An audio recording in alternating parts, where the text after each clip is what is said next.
بد انتظامی پر شدید ناراضی کا اظہار کیا ہے۔ خاص طور پر جب لاہور جلسے میں میاں نواز شریف کی تقریر شروع ہوئی تو اس وقت کارکنوں کی بڑی تعداد جلسہ گاہ سے جا چکی تھی، اور جو کارکن جلسہ گاہ میں رہ گئے تھے وہ بھی واپسی کی تیاری کر رہے تھے، اور نواز شریف کی تقریر سننے کے لیے بہت ہی کم کارکن جلسہ گاہ میں رہ گئے تھے۔ ہمارے ذرائع کے مطابق لاہور جلسے کے لیے نون لیگ نے جو کمیٹیاں بنائی تھیں، میاں نواز شریف نے ان کمیٹیوں کے سربراہوں پر برہمی کا اظہار کیا۔ لاہور جلسے کے حوالے سے مرکزی جو ذمہ داری تھی وہ نون لیگ کے ایک ایسے رہنما کو دی گئی تھی جن کے متعلق یہ اطلاعات پھیل رہی تھیں کہ وہ نون لیگ کو چھوڑنے والے ہیں، اور وہ پارٹی کے اندر حال ہی میں اپنی جو اختلافی رائے ہے اس کا اظہار بھی کرتے رہے ہیں۔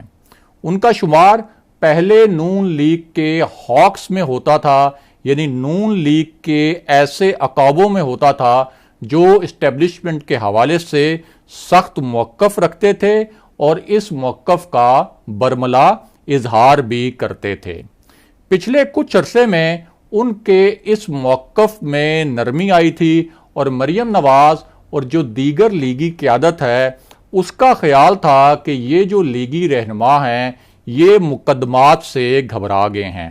لیگی قیادت ان سے اس لیے بھی ناخوش تھی کہ یہ لیگی رہنما چودھری نثار علی خان صاحب سے متواتر ملاقاتیں کرتے رہے، اور ان کی خواہش تھی کہ نواز شریف اور چودھری نثار کے درمیان فاصلے ختم ہو جائیں اور چودھری نثار علی خان پارٹی میں دوبارہ فعال ہو جائیں۔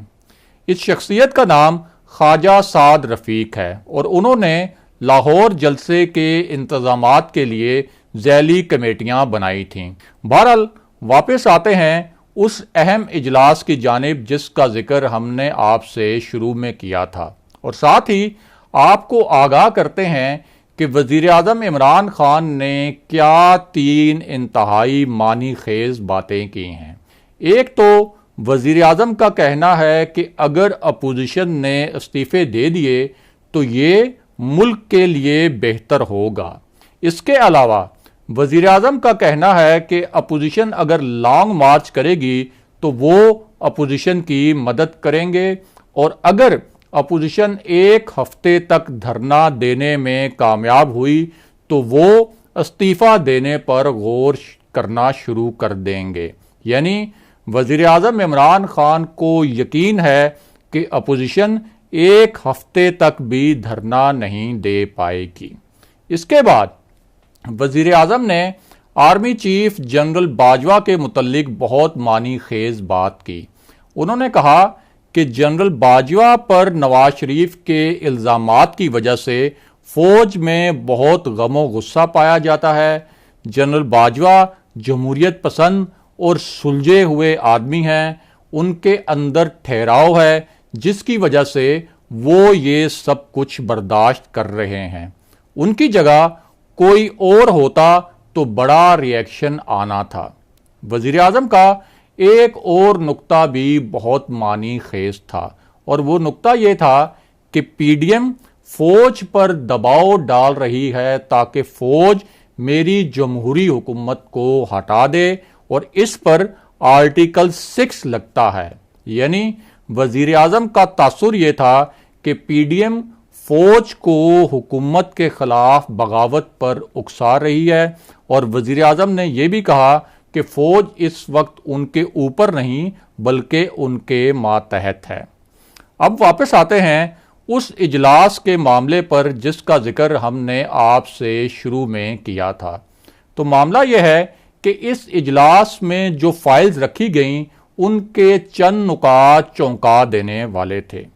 ان نکات میں بتایا گیا کہ مولانا فضل الرحمان نے اپنے زیادہ تر اثاثے اپنے عزیز و اقارب اور اپنے فرنٹ مینوں کے نام پر بنائے۔ نیب ذرائع کا دعویٰ ہے کہ مولانا نے ڈیرہ اسماعیل خان میں 64 کنال اراضی خریدی۔ انہوں نے 3.25 کنال اراضی بیٹے کے نام خریدی۔ اس کے علاوہ انہوں نے اپنے فرنٹ مینوں کے نام پر ہوٹلز، مارکیٹیں اور گھر خریدے۔ ان پر چک شہزاد میں اربوں روپے کی زمین کسی اور کے نام خریدنے کا الزام بھی ہے۔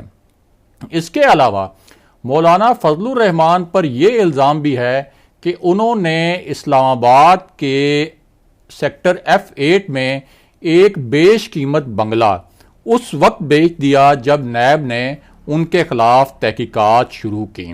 نیب نے اس حوالے سے مولانا فضل الرحمان کو 26 نکات پر مشتمل سوال نامہ بھیجا ہے۔ اب اس پر JUI کا کیا رد عمل سامنے آیا ہے؟ JUI نے اس پر یہ تو نہیں کہا کہ وہ اس سوال نامے کے مکمل جوابات دیں گے، بلکہ یہ کہا ہے کہ نیب یہ دھمکیاں کسی اور کو دے اور JUI ان دھمکیوں سے ڈرنے والی نہیں۔ اور اس کا مطلب یہ ہے کہ مولانا فضل الرحمان نیب کے سوال نامے کا جواب دینے کا کوئی ارادہ نہیں رکھتے، اور نیب نے اگر ان کے خلاف کارروائی کی تو JUI مزاحمت کرے گی، یعنی معاملات تصادم کی جانب جائیں گے۔ اگلے پروگرام تک کے لیے خدا حافظ۔